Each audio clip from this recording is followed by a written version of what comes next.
Hey everyone, welcome back to the channel. Today we're diving into a tax-saving strategy that might just be the game changer you've been looking for.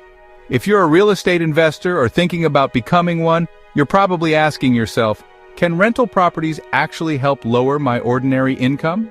Well, grab a seat because we're about to break down the secrets to using rental properties to slash those tax bills. That's right.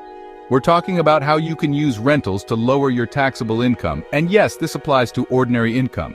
So if you're tired of giving the IRS a chunk of your paycheck, stick around. This video could save you a lot of money. Trust me, you don't want to miss this one. And hey, while you're here, hit that like button, subscribe, and share this video with anyone who needs a little help with taxes. We're all in this together, folks. Let's get that tax bill down. All right, before we dive into how rental properties can lower your ordinary income, let's make sure we're all clear on what ordinary income is. Don't worry, we're not getting into a tax class here, just the basics. So ordinary income includes things like your salary, wages, interest, and other types of regular income that get taxed at your normal tax rate. And unfortunately, that tax rate can get pretty steep. We're talking about up to 37% for high earners in the US, ouch, right? But here's the good news. If you earn ordinary income, you can lower it legally by using deductions and tax strategies like the ones we'll talk about today. And when we bring rental properties into the equation, that's where the magic happens. Okay, so what's the secret sauce? Deductions. Rental properties give you some pretty sweet deductions that can directly impact your taxes. And these deductions can be used to offset your ordinary income, making it smaller and ultimately lowering your tax bill. Sounds pretty good, right? Let's start with the basics. When you own a rental property, the IRS allows you to deduct certain expenses related to the property. These expenses can lower your taxable income. And yes, these deductions apply to both long-term rentals and short-term rentals, but we'll dive into the differences in just a bit. Mortgage interest. If you have a mortgage on the rental property, the interest is deductible. Depreciation. This is a huge one. Depreciation allows you to write off a portion of the property's value each year. This can lower your taxable income significantly over time. Repairs and maintenance. Any expenses related to fixing or maintaining the property are deductible, including things like replacing a roof, plumbing repairs, or painting the walls. Property taxes. Yep, you can deduct the property taxes you pay for your rental properties. Insurance. If you have insurance on the property, you can deduct the cost of premiums. Management fees. If you hire someone to manage the property, those fees are also deductible. All right, let's talk about short-term rentals versus long-term rentals, because not all rental properties are created equal, and depending on which one you have, it can affect your ability to lower ordinary income. Now, I know what you're thinking. Short-term rentals sound like a vacation party, right? But are they actually better when it comes to tax savings?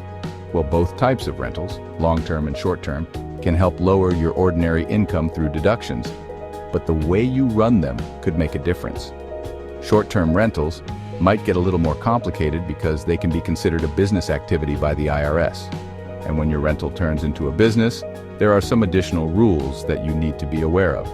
For example, you'll likely have to pay self-employment taxes if you run your short-term rental as a business, but you'll also be able to deduct a lot more things, like advertising, cleaning, and even some of your travel expenses. Long-term rentals, on the other hand, are generally a little more straightforward. You're just renting the property out for 6 months or a year. With long-term rentals, you're still eligible for all the deductions we just mentioned, but there's less complication with how the IRS views your activities. It's usually considered more of a passive investment. No business taxes here. So, if you love the idea of hosting guests and don't mind the extra work, short-term rentals might be the way to go. But if you want steady, hands-off income, long-term rentals are the simpler option. Now let's dive into depreciation, because this is the big one. Depreciation is like having a secret weapon in your tax-saving arsenal. It allows you to write off a portion of the property's cost each year. And the best part, you don't have to actually spend the money. It's a non-cash deduction. Here's how it works. You buy a rental property, and instead of paying taxes on the entire rental income, the IRS lets you deduct a portion of the property's cost basis each year. For residential properties, that's typically spread out over 27.5 years. That's right.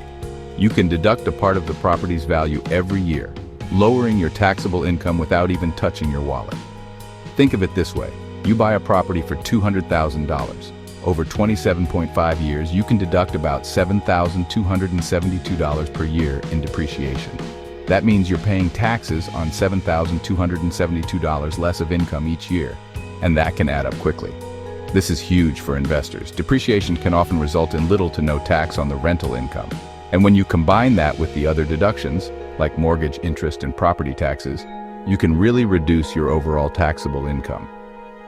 All right, so now that we know how rental properties can help lower your ordinary income, let's talk about tax strategies that can help you maximize these deductions. Because, let's be real, we all want to keep as much money as we can. One strategy is to bundle your deductions. For example, if you're planning on making improvements to your rental property, see if you can bundle repairs with other costs like insurance and property management. The more you can write off, the better. Another strategy is cost segregation. This is a fancy technique where you break down the costs of your property into shorter depreciation periods, like 5 years, instead of the typical 27.5 years.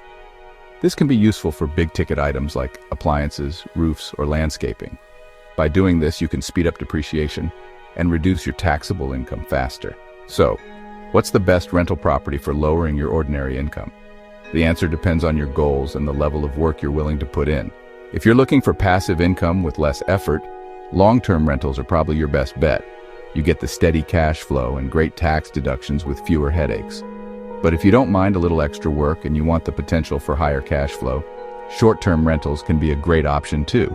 Just be prepared for the extra taxes and the hustle of managing guests.